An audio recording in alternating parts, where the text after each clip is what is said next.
भगवान श्री योगी राम सूरत कुमार की जय। योगी राम सूरत कुमार, योगी राम सूरत कुमार, योगी राम सूरत कुमार, जय गुरु राय।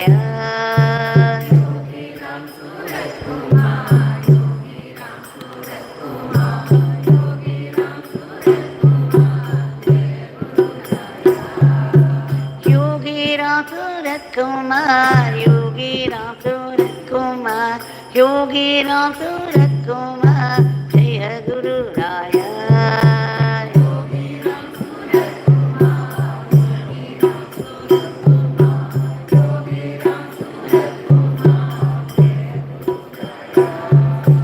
योगी राम सूरत कुमार, योगी राम सूरत कुमार, योगी राम सूरत कुमार, जय गुरु राय। Yogi Ram Surat Kumar, Yogi Ram Surat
Surat Kumar, Yogi Ram Surat Kumar, Jaya Guru Raya.